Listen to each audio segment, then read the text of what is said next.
Welcome to the Happy Doc, the voice of fulfilled physicians.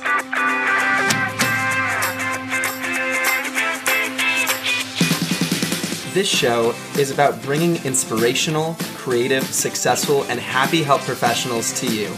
Get ready to learn how you can be a happy doctor too. Hello, everyone. Before we begin this episode, I want to make a few announcements.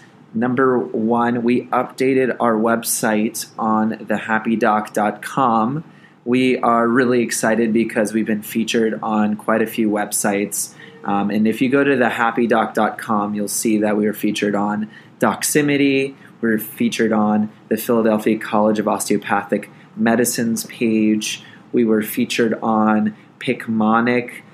We had a recent webinar series, 9 things that can make you a happier doctor and student, on Picmonic's webinar service, and it's also on YouTube. So if you go on the website, you can click on the links and see where we've been featured, and you can check that out. It's really exciting to get some recognition, and we're excited to produce really awesome content for everyone because, again, we ultimately want to create happier students and doctors, and it's not just going to happen through conversation. It's going to have to happen with a lot of action too, and we're building some resources that we're really excited about to help students and doctors in the future that we're not just ready to reveal yet, but is in the process. So keep on the lookout for us and what we're doing in that area. In terms of this episode, I have to say it's really amazing. We have Zach Holub, who this interview is not traditional. This episode, you're going to learn about a pathway where a student did not enjoy his life in medicine and went a completely different route. And you'll kind of learn about his story throughout this conversation. Some takeaways, and we kind of revolve our conversation around this in some manner throughout this conversation, is to ultimately follow your heart. This is the tip he leaves at the end. Follow your heart.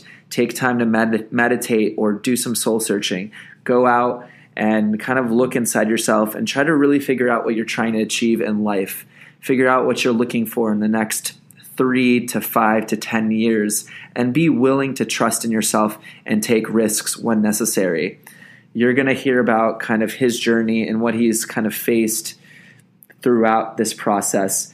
And I really think everyone will get a lot out of this story. He's not a typical happy doc, but I think he's a happy human, which is arguably much more important. And we want all of our doctors and students to be happy humans before they're just happy doctors. So everyone enjoy this episode. Hello, everyone, and welcome to another episode of The Happy Doc. This is Dr. Taylor Brana, your host, and today we have a very special guest. Well, all our guests are very special, but today we have Zach Holub, and before he speaks, I do want to mention he has a website, zachholub.com. That's ZACHHOLUB.com. And the Instagram handle that he wanted to mention is Zach and Sophie. Sophie's his wife, and they have a great Instagram channel. We're going to talk a lot about what they're up to, and thank you so much, Zach, for being on today. Absolutely. Thanks for having me. All right, Zach. So one of the reasons, obviously, we had you on is you were a medical student, and I would like us to kind of jump into that. This a little bit unusual. We talk about kind of current students and doctors on our podcast. But can you tell us a little bit about, what got you excited to go into medicine in the first place? Yeah, sure. So I don't know. I think I really enjoyed. There are a lot of aspects of it. Getting into med school was actually a really appealing process that I found was pretty different than when I was actually the stuff that you do inside of med school. I liked the learning, kind of the core science stuff. I really enjoyed the process of just trying to be creative and work really hard to figure out how to get ahead and get into med school. I thought that was interesting, And there are a lot of other things about it too that I liked, right? I like helping people. And I think, when you're when you're young and you're just trying to figure out what to do with your life, there is a lot of like social pressure to do the right thing. And certainly being a doctor is altruistic. It provides for a family. It makes good money. It's a responsible thing to do. And I'm sure that played a lot into my decision as well. That it's just like, that's a career that no one will fight you on. Sure. and I mean, if you think about, like, I mean, I'm sure you're with me on this, like the stereotypical, like, super person, one of those would be like, one of the professions would be being a doctor, right? Or, what do you want to be when you grow up? A doctor. What do you want to be when you grow up? A firefighter, an astronaut, this, like, that fits into that, like, mold of the super person. Do you think, so you feel like that kind of played a role in it a little bit? You wanted to be the top of that tier?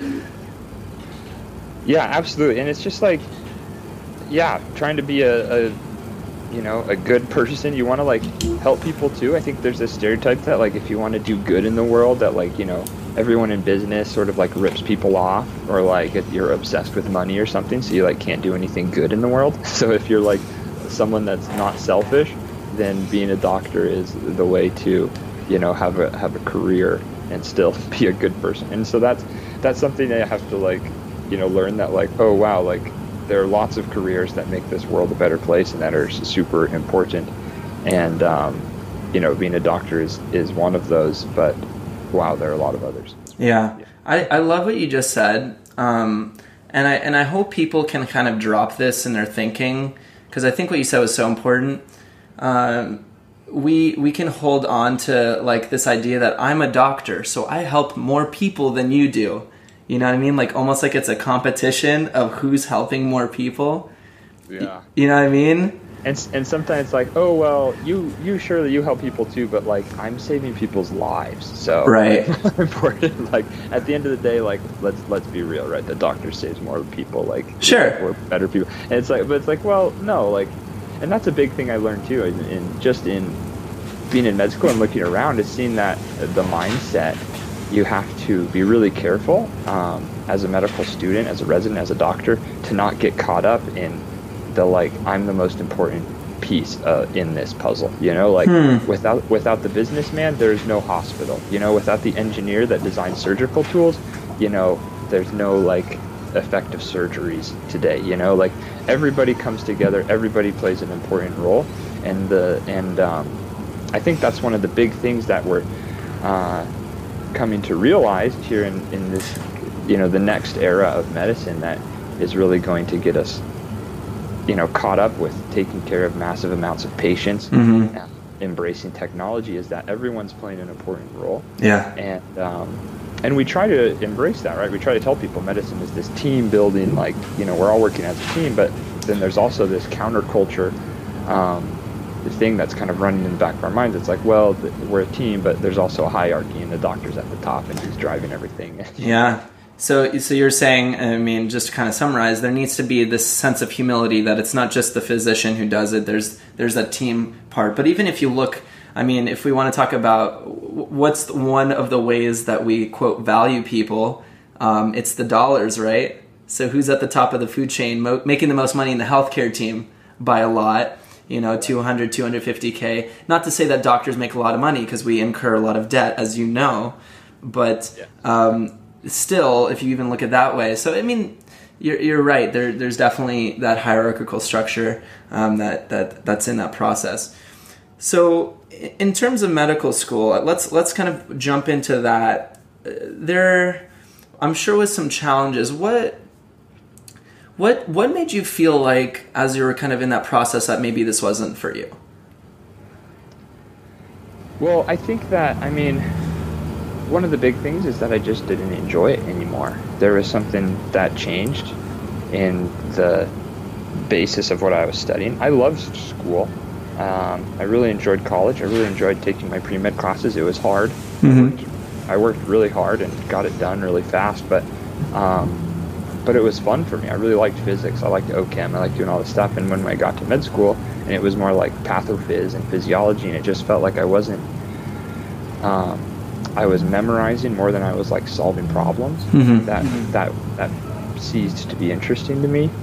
And I also, like I said before, I really liked the process. The actual process of getting into med school is really very entrepreneurial in nature. It requires a lot of creativity and a lot of hard work and kind of thinking outside the box to set yourself apart from other applicants. And that kind of, I felt like that was something and maybe that was just me personally, but I felt like I lost that when I got into med school. It became very rote.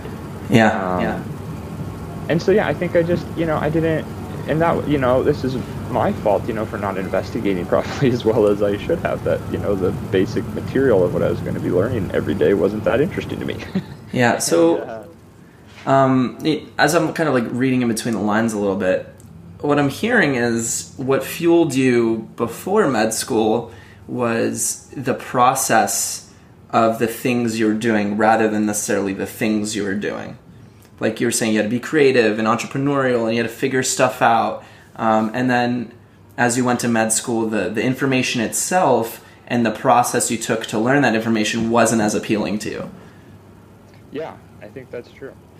And so the reason I'm highlighting that is like the process has to be fueling to you in some way. So when did this all like kind of come to a head? I know that you were also starting new projects around that time, and you were kind of exploring other options. What year was it that this kind of all was becoming a little bit more stressful?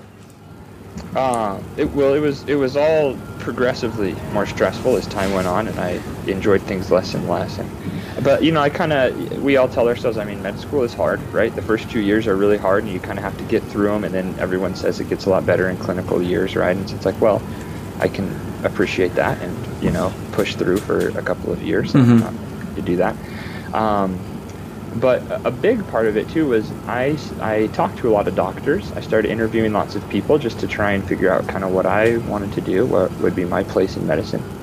And one of the things I came across was reading a lot of studies and talking to people about the physician burnout epidemic of sorts, right? That's a big thing going on. There are a lot of people that have been really unhappy with their careers, even after they've pushed through a lot of these hard years and done all the prerequisite work, that the reward on the other side of that wasn't as great as maybe they thought it would be, right? And so there's people that have made a lot of sacrifices to go through school and do all these things, and then they're still unhappy in their careers. And that to me seemed like, well, that's the last study I read was that 50% of people had at least one sign of burnout according to whatever they had. It's like approximately 50% of doctors are experiencing some form of burnout right now. Yeah, that's basically what the study was saying. And I was like, wow, one out of two people, and I'm already unhappy. Like, those aren't very good chances to have a good lifestyle moving forward. Yeah. And so just kind of doing a lot of research, projecting down the road, looking at lots of different specialties of like, okay, I can push through for a while and I can, get through some hard things for the next couple of years, but let's look at the different specialties I might enjoy. What kind of career am I setting myself up for? And as I really looked at that, it became apparent that it was like, none of this stuff really interests me that much. And I started realizing that where I was really interested was talking to physician entrepreneurs, people that had kind of broken out of the box, started their own businesses, had been able to kind of almost get out of medicine completely or use their degrees to leverage into other areas and influence healthcare from a business side.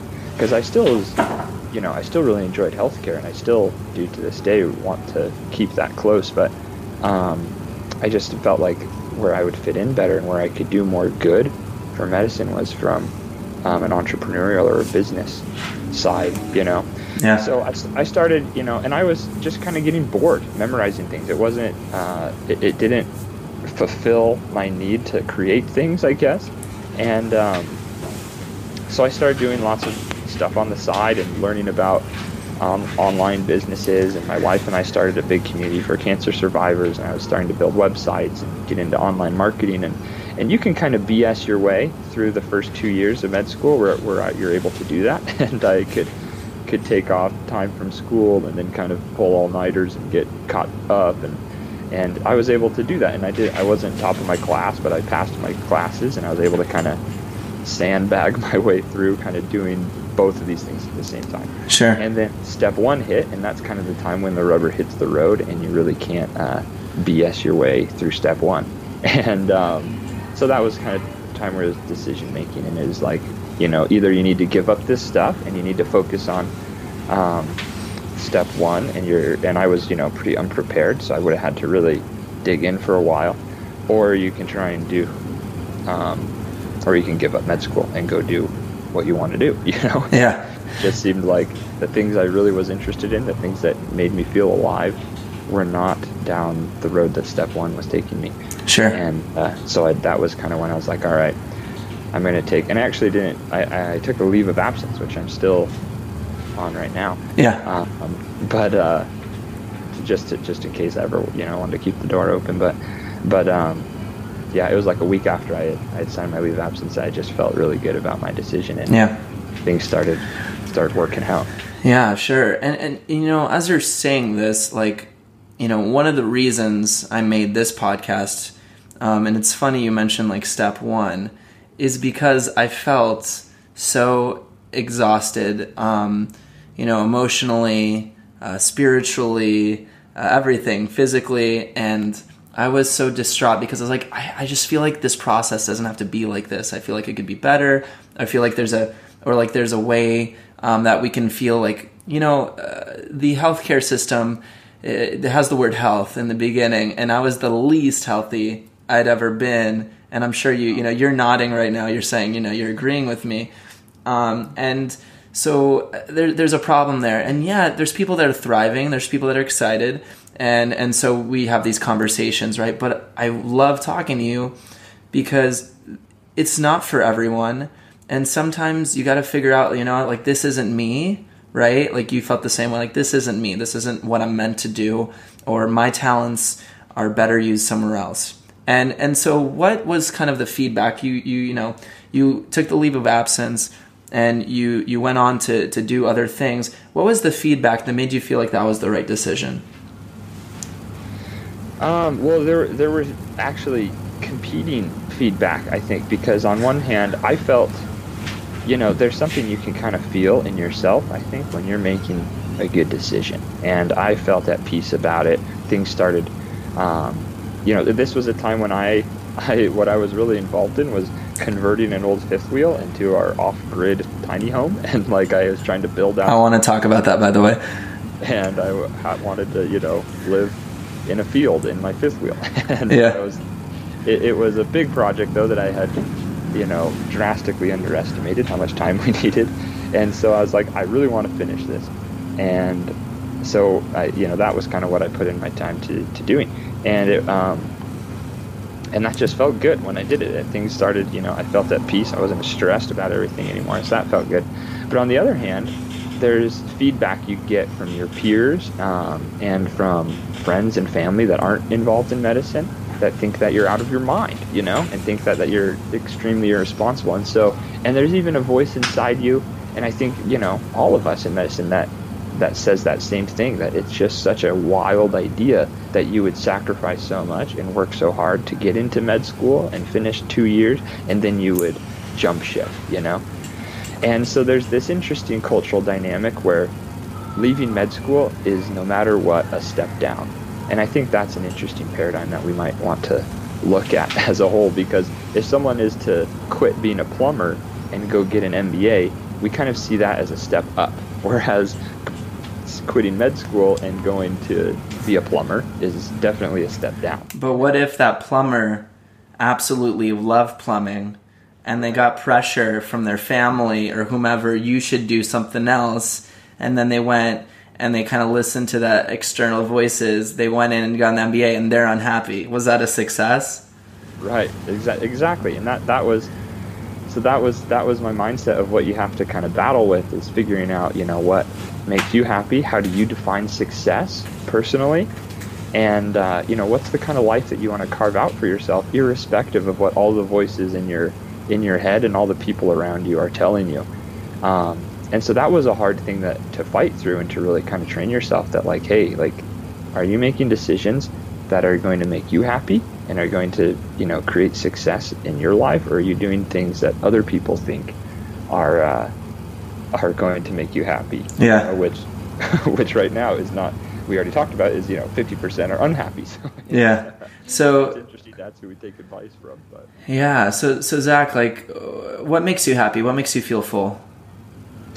So I think simple things, right? I realized that I really liked innovation. I really liked improving the world through technology and business. I really liked being creative and kind of running my own business, having control of the business process. I loved thinking about, business strategy, marketing stuff. And I loved spending time with my family. And I realized that, like, I didn't need a lot of money and I didn't need a lot of prestige to really get fulfillment in life, that I wanted to just have fun, and I wanted to be around as a husband and a dad one day. And I wanted to have a career that would allow me to do that. And I didn't. And I realized that if I never was, a prestigious surgeon of some sort, that I would be okay in life. But if I wasn't there for my wife or my kids, that would be something that would be hard, Yeah. That'd be something I would regret. And as you're saying that, whether you're, doing medicine or, decide that maybe it's not for you, I love what you're talking about. And I want the listeners to really take that in, because, we have to really take a step back and just look at what are our wants, our needs, what do we want in life, what fills us up, what gets us excited, right? Because, this life, I think part of that process is figuring out who you are and what you need to do to make sure you're happy. The one thing that's really upsetting for me is, and again, I think I'm preaching to the choir here, is someone who provides health information or wants to help you, but is also hypocritical that they're not able to take care of themselves, and that's a big issue. That they're not, and I think that's a really big issue. So again, really appreciate you kind of discussing this. So how is that transition, kind of changing gears from being a med student to trying to figure out like the next step in a job? And I know a lot of people listening to this are like, how did you deal with that, like financially? Or how did you deal with that? Like, what were those steps like? How did you transition, and how did you make that successful or make it work? Yeah. So this is been a long and hard process, and this is actually what our Instagram, what we talk about, and we have a YouTube channel on there as well, that this is kind of what we're documenting, is how to what we've figured out over this time. Sure. Our goal was to okay, we want to have our own businesses, and that's very hard to transition. As I was a philosophy major in college. Yeah. So leaving med school with a half-baked med school degree and a philosophy bachelor's doesn't really set you up in life for a great career, right? So you really didn't have any other specialty or way to kind of get in. You had to figure it out.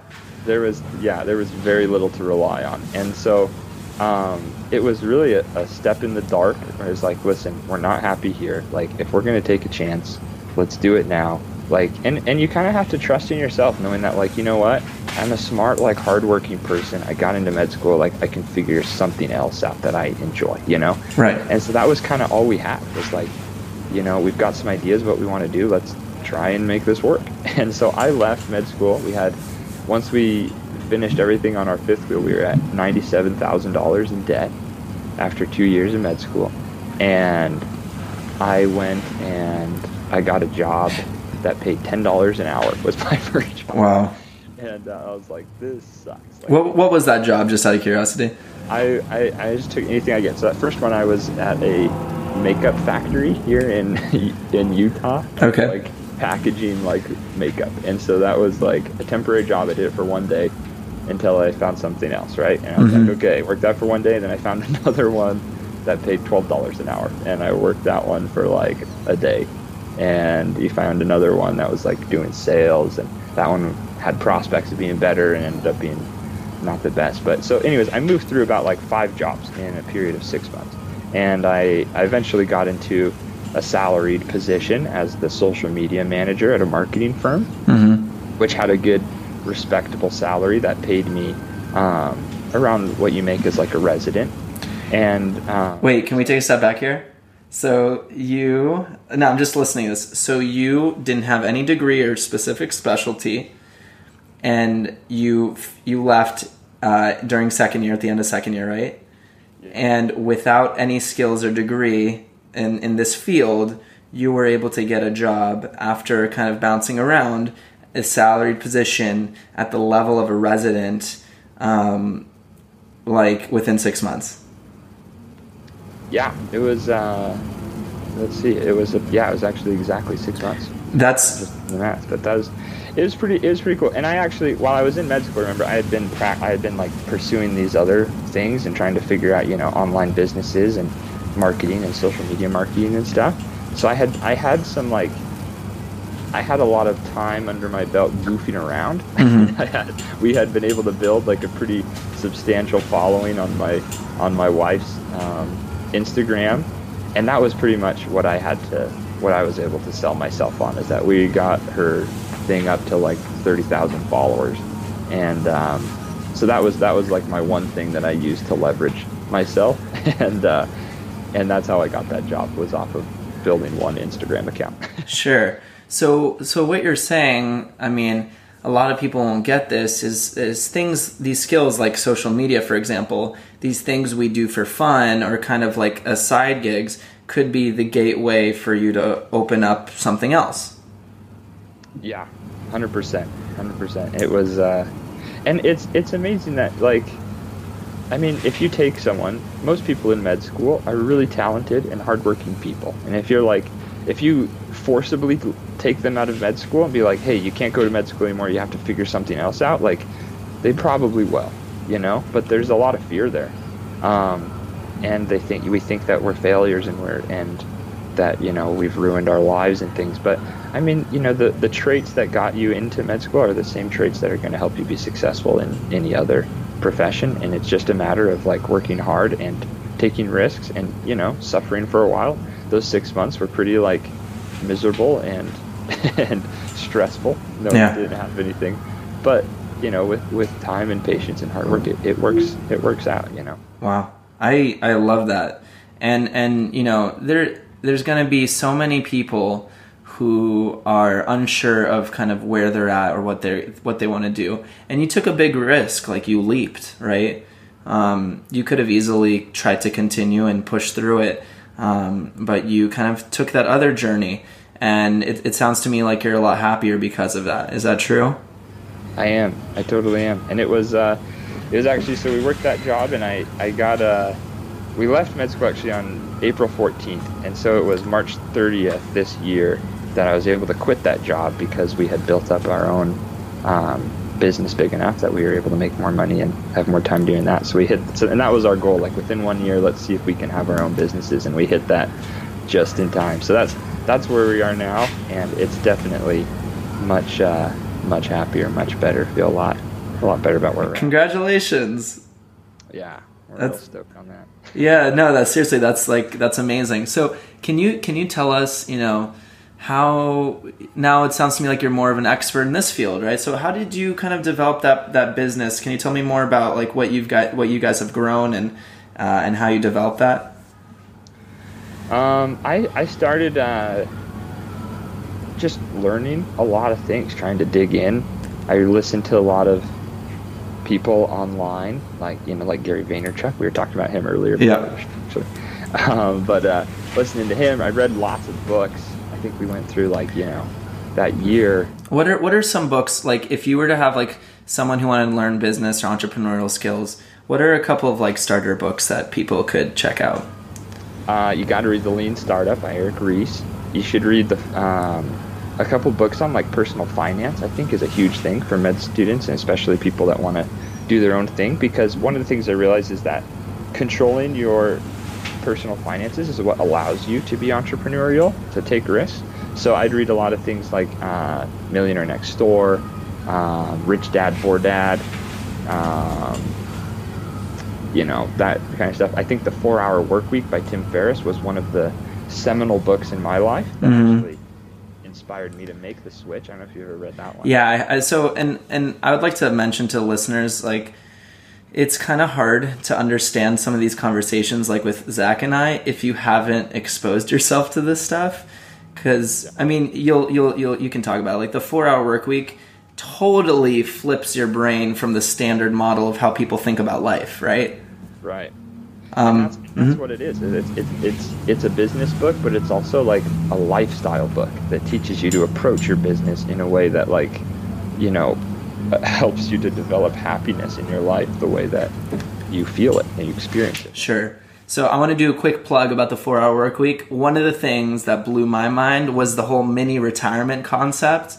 So, and you know this, so like basically, for example, in medicine, you couldn't do this, but, you know, a lot of people want to retire when they're 60, 65, 70, but you've spent most of your years of health working really hard and building up this money, but maybe at that age you're not as mobile, you're not as able, you're not, you know, capable of doing all those big fun dreams. So the mini retirement idea was you work X amount of time, or you have a business that has cash flow, and then you can go on that vacation when you're 26, 27, or what have you. So it, like that I concept, you know, you wouldn't think about that. So these are ways of living life to the fullest, and that's kind of what these books provide.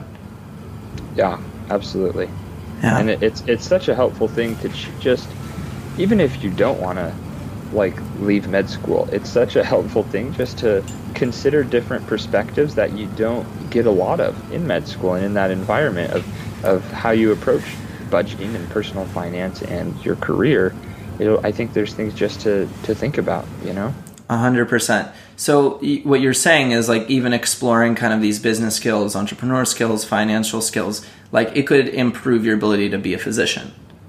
Yeah, and it's no matter what career, I think they're good. It just helps you to be happier and more stable in life if you apply some of these principles, figure them out, you know? Sure. So to change gears a little bit, I mean, we spoke about one of the challenges kind of in your life in terms of medical school. Was there any significant like challenges or obstacles you had to work through that you think taught you a lot in your life? In med school, any challenges? Or just in general, like what's something that was pretty significant that may have impacted you? So I actually, when I was in med school, probably the hardest thing I did was leaving. And one of the obstacles I faced there was I really, I felt really depressed after time. You know, there was a time where it just was like my career was the things that I did and the work that I did each day has always been really meaningful and really energized me in my life.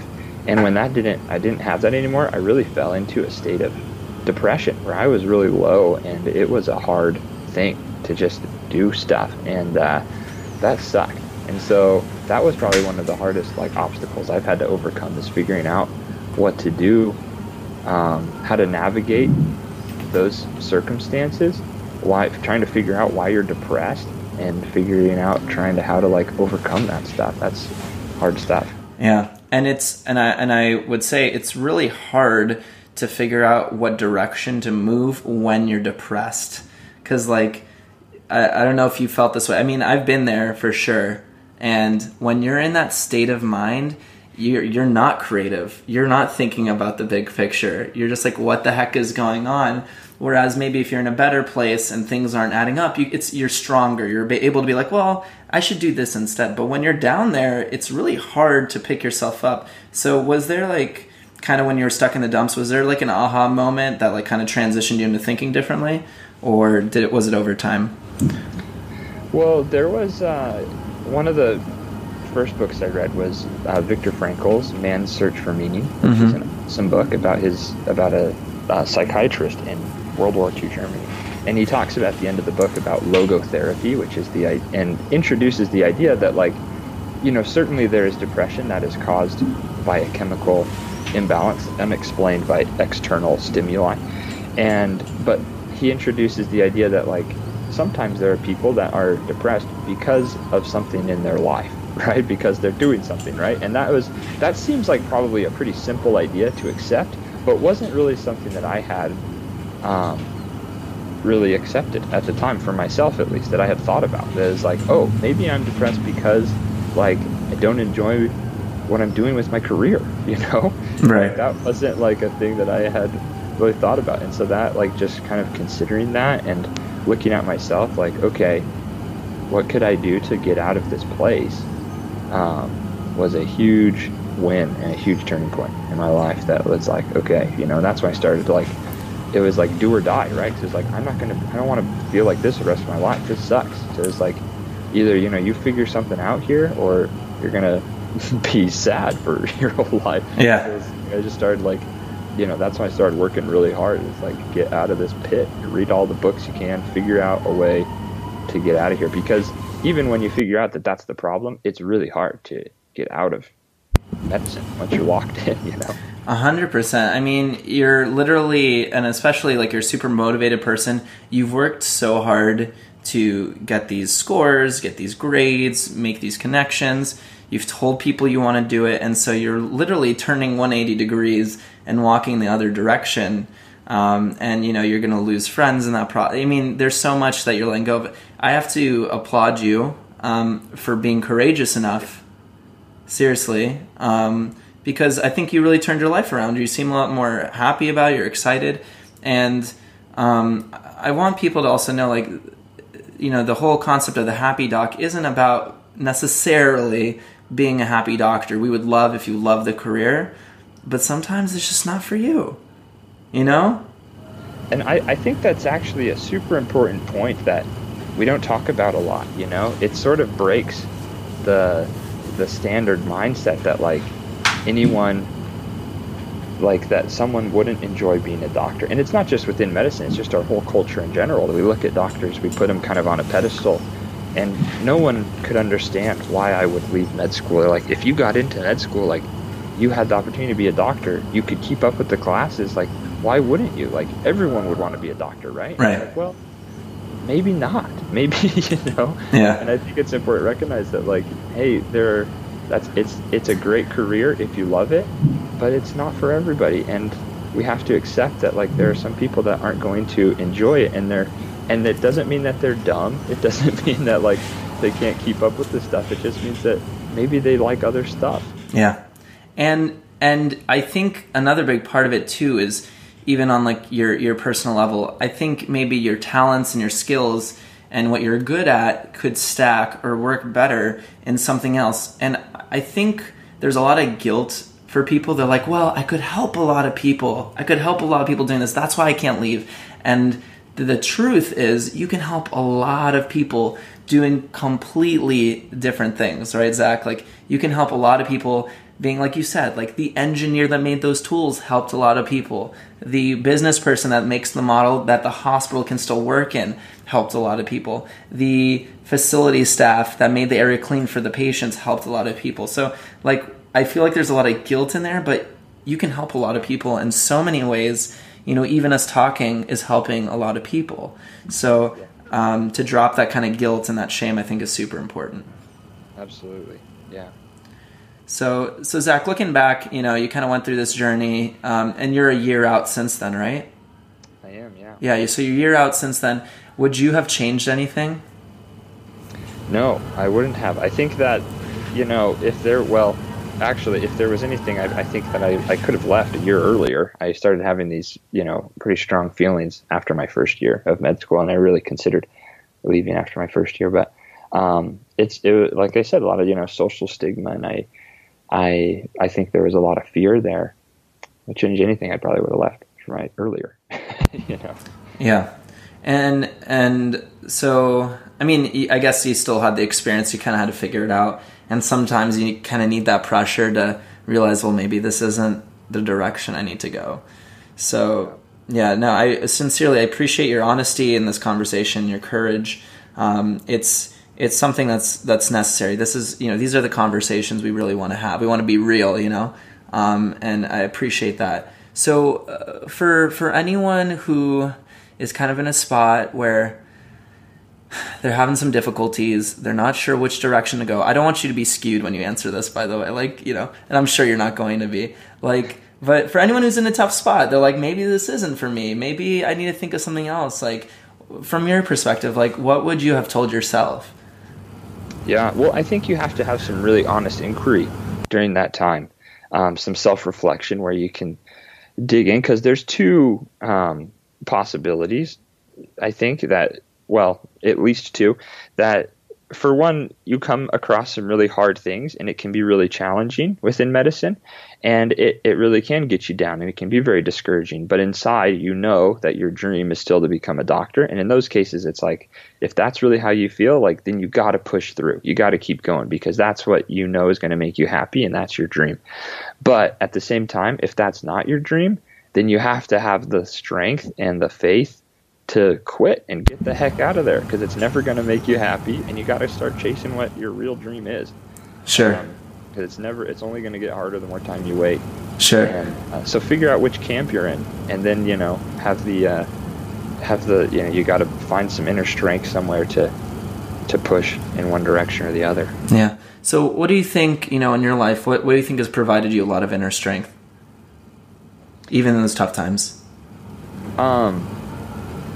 I think knowledge and experience of other people, leaning on that, was really helpful for me, realizing that just what was possible. Learning about other people's careers, my family. I think that, without my wife, it would have been impossible to do some of these things. She was a great source of strength and support, and she 100% supported me in everything, which blows my mind, because that was really a hard thing. And also, just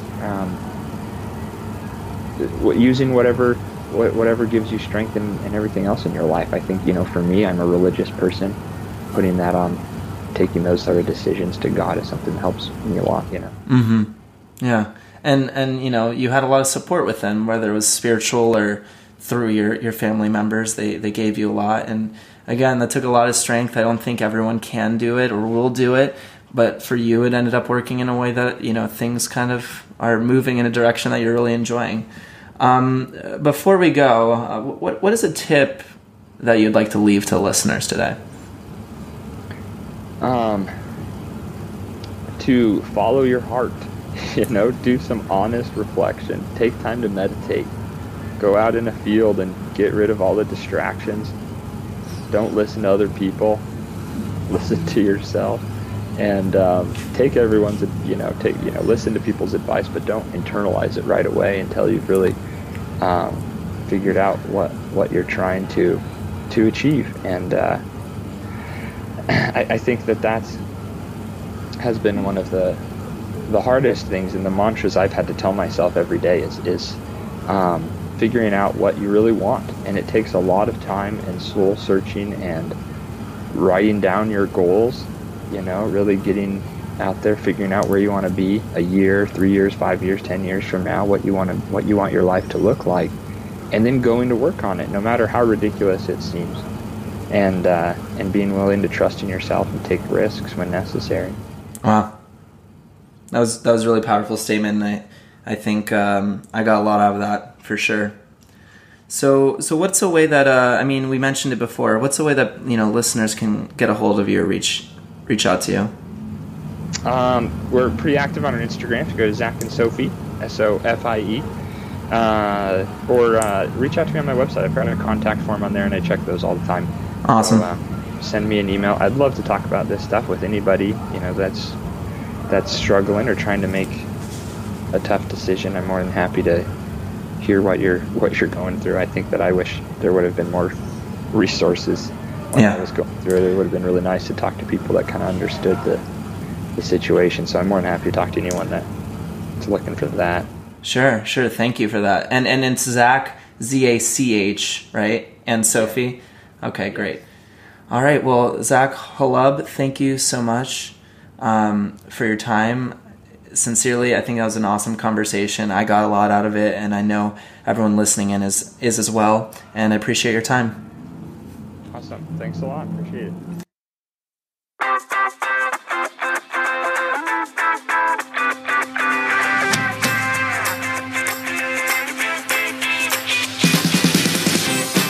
Thank you so much for listening to the Happy Doc podcast, the voice of fulfilled physicians. If you enjoyed the episode, please drop us a like, comment, and share. Share us through the social media channels we have on Facebook, Twitter, and Instagram. The handle is @HappyDocPodcast. That's @HappyDocPodcast. You can find our website at www.thehappydoc.com. Again, thank you so much for listening to The Happy Doc, the voice of fulfilled physicians.